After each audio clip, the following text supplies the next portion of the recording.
If you watched yesterday's edition of the Bills Breakdown, this may be like a little bit of a continuation as more details have emerged on the Bills that have hit the injury report, as we have some injury updates to discuss at the top half of today's show. Then on the back half, we're going to discuss Keon Coleman like we did yesterday and really get into the weeds on why he ended up getting benched in the first possession against New England Patriots. That and more in just a moment. But if you're still frustrated about that loss to New England on Sunday night, let it be known.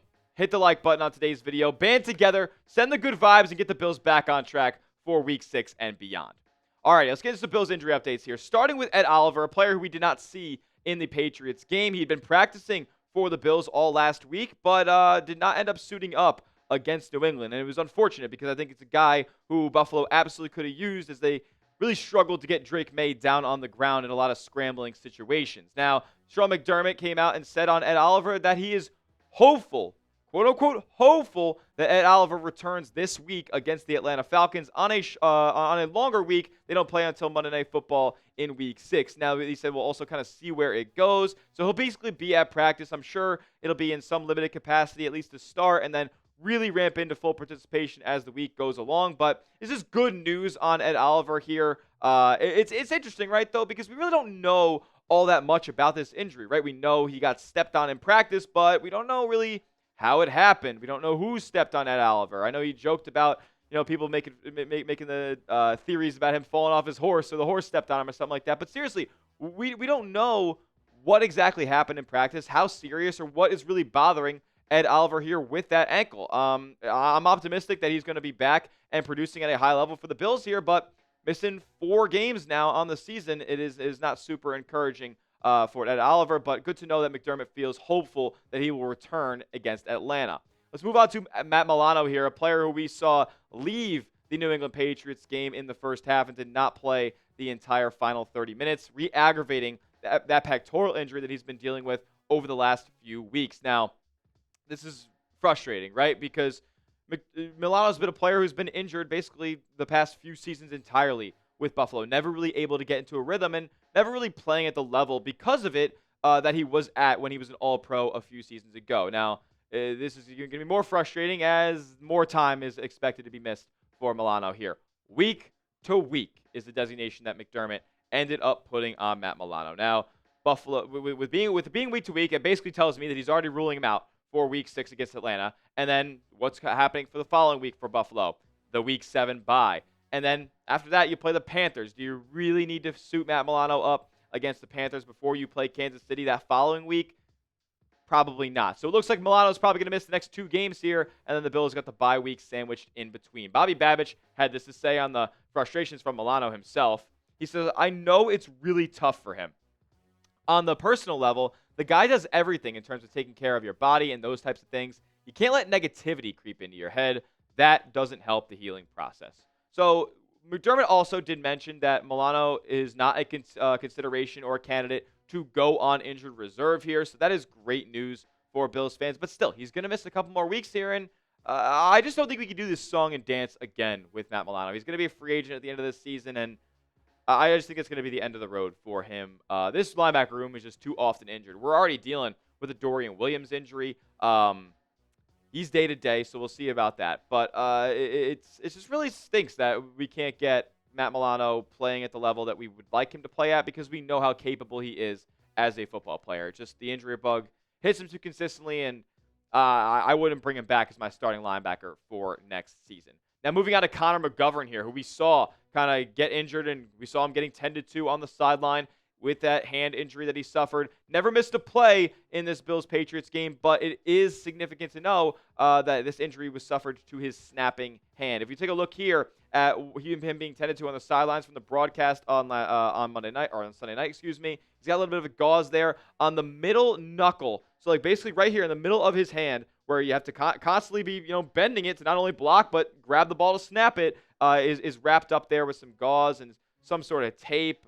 He's got a gash there, a real laceration on that right middle knuckle. And Banged Up Bills had a little bit more of a breakdown here on why this injury is significant, because he didn't miss a play, but his availability is definitely at least a little bit uncertain for next week.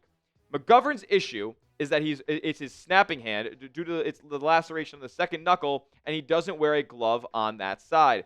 Got to make sure he can grip the ball and from a swelling standpoint and block without opening that wound back up again. So hopefully the wound's closed up by Monday. You got a long week here in between. I think McDermott said it doesn't look like he's going to be missing time here, but definitely somebody to monitor. Hopefully that hand is de-swelled or whatever the term you use there is by Monday night, and he's ready to go to snap for Josh. Because what we've seen this season, when there is one player taken out of this offensive line unit that's one of the best in the league, things kind of fall apart. Not to a crazy extent. They don't completely burn down, but you can definitely see a difference in chemistry with Josh when he's rolling out to certain areas. I know it's the center, but just all around, you want your starting offensive line unit healthy. Not every NFL team can say that.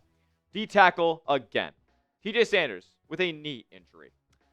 This was something that we really didn't know a whole heck of a lot from during the week. He showed up late in the injury report, ended up being inactive against the Patriots, and this one's kind of just day-to-day for TJ Sanders here, as McDermott says that it looks like he's going to be ready to go for week 6, but it is a little bit discouraging that, a lot of these Bills rookies aren't making a huge impact here, as so much has been invested into the defense. I mean, TJ Sanders is the Bills' second-round pick, and you would have thought that Deion Walker was selected in round number 2 compared to TJ Sanders. Switched him to round number 4, and it would have been nobody batting an eye. And McDermott did not rule him out for this week upcoming, so that is good news as well. The Bills are going to need some more pass rushing depth there, and even though TJ Sanders isn't a great run stopper, we clearly saw that the Bills need to get that quarterback on the ground a little bit more. Sanders does that. Dorian Strong, this is unfortunate, guys. He's on injured reserve. He's dealing with a neck injury. Sean McDermott saying that he's going to be seeing specialists. This sucks. I had high hopes for Dorian Strong, man. This is really, really unfortunate news. Thoughts and prayers to him, because I know how crazy a neck injuries can be as a football player, or really as any human being. Something you absolutely want to take with the utmost precaution. And Sean McDermott said, with that being known, we're ruling nothing out as far as this year goes. He was placed on injured reserve this past week, and we're ruling nothing out, including Dorian Strong being out for the remainder of this rookie season. So that's terrible, considering the Bills are really, really hurting at the cornerback position right now, both literally and figuratively. Max Harrison, he remains on injured reserve, and it doesn't look like he's going to be re-elevated this week, with the bye week kind of getting in the way. Doesn't look like he'll be activated with his 21-day practice window until week 8. We'll probably see somewhere around a week 11 debut for Max Harrison. And can he be the Bills starting CB2? How much trust will Sean McDermott have in him after missing so much time? We'll be monitoring his recovery as well. Plain and simple, the Bills need better cornerback play now, real soon. Yesterday, I mean, literally this past week, the Bills needed better cornerback play, and they probably would have won this game. Stephon Diggs basically single-handedly won the game. Yeah, Drake May was absolutely awesome for New England as well, but Stephon Diggs, if he wasn't out there, I don't think the Patriots come close to winning that game, even after all the mistakes that the Bills made on Sunday night. So clearly the Bills cannot be running out. I'm not gonna put it that way, but like the mannequin of Tre'Davious White out there week in and week out. He can't cover anybody, so they need to address that spot real soon, because there's a lot of uncertainty around the guy that they would hope could replace him here in Max Harrison. That's why I think there could be a trade in the works here for Buffalo. Next up, why was Keon Coleman benched on that opening series against New England? We're going to break it all down. Sean McDermott went in depth, but didn't really include all of the exact details. We'll tell you what it is in just a moment, though. First, this episode is brought to you by PrizePicks. You and I make decisions every single day, but on PrizePicks, being right can get you paid. PrizePicks is the best daily fantasy sports app in the game. Take it from me. I've been a customer longer than they've been a sponsor here at Chat Sports, because it's so easy to play, and they always want to make it easier for you guys to win real money watching your favorite sports. Just pick more or less on 2 to 6 players and their stat projections, whether it's football, baseball playoffs are in full swing, basketball is around the corner. It is so much fun, and it's so much better than all the other daily fantasy apps, because PrizePicks is the only app that offers stacks. You can take 2 stat projections from the same player up to 3 times in the same lineup. If you want to pick Josh Allen, pass yards, rush yards, and touchdowns, now you can pick all of them in the same lineup only on PrizePicks. It's also becoming a social event as well. You can follow other PrizePicks players directly on the app and copy their lineups in one click. Whether it's a friend, a celebrity partner, or just someone whose picks you like, hit the follow button and check out every lineup they create in the new feed tab on PrizePicks. Take advantage of all the deals they have to offer, like a free $50 in your account in lineups when you play your first $5 lineup. But you got to use our promo code CLNS when you do so. That's $50 in lineups after you play your first $5 lineups with code CLNS.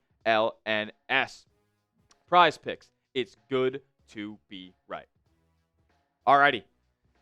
This is unfortunate, man. Keon Coleman did not start Sunday Night Football's action against the New England Patriots. And it wasn't because he was hurt or tweaked something pregame or anything like that. They were just checking on him or something like no.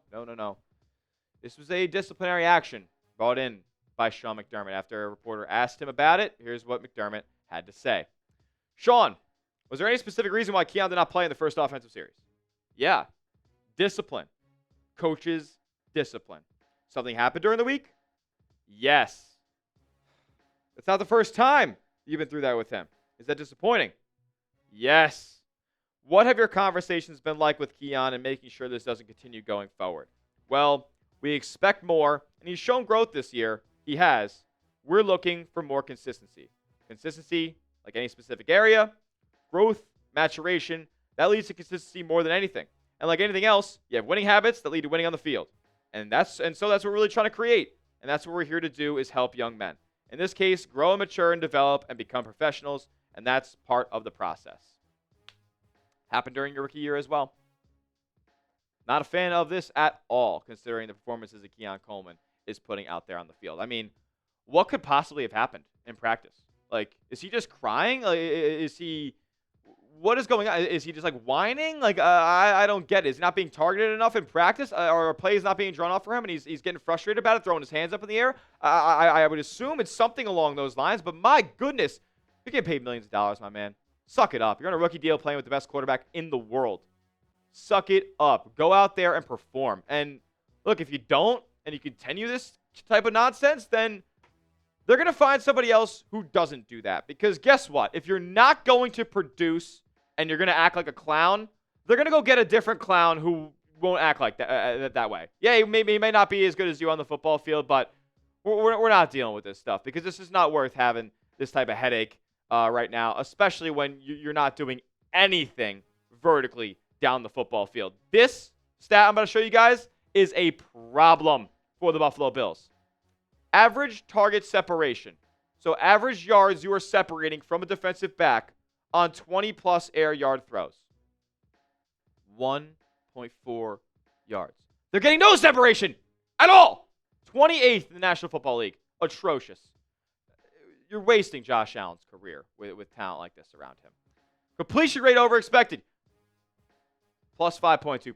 So he is exceeding expectations. He is eclipsing the shackles that are put on him with this receiving core. He is rising above the garbage on the boundary for him because that's what it has been so far this year. Outside of the Ravens game for Coleman, it has been garbage. Coleman, Palmer have been garbage. Josh Allen is exceeding all expectations. He continues to do so, and clearly the Bills may need to trade for a receiver if they want to win a Super Bowl because at the end of the day, you need guys who can make plays with the football. After the catch, at the catch point, in the route to separate from the defensive backs. The Bills, the receivers do none of that. None of those things. Imagine Josh Allen had the Raiders receiving core. How good things would be. Imagine they had Jacoby Myers on this team. Maybe that's the name that Brandon Beane has to go call up Las Vegas about. Maybe we'll make a video about that at some point in the near future. You name a receiver that you want to add to the Bills this season. Who's your guy? It could be free agency. There's not a lot of names out there. You want to bring Cole Beasley back? They got Gabe Davis in the practice squad. Yeah, how about we do that? I'm sure he could separate. Doubt it. Name a receiver you'd want to add to the Bills this season via free agency or via trade in the comments section. Hit me up on Twitter if you think I'm crazy about it. At Tyler J. Smith, 2 H's because the name's common, but I am not. Make sure you're subscribed to the channel. YouTube.com/Bills News for all the latest and greatest on your Buffalo Bills this season. We'll see you guys in the next video. And as always, let's go, Buffalo.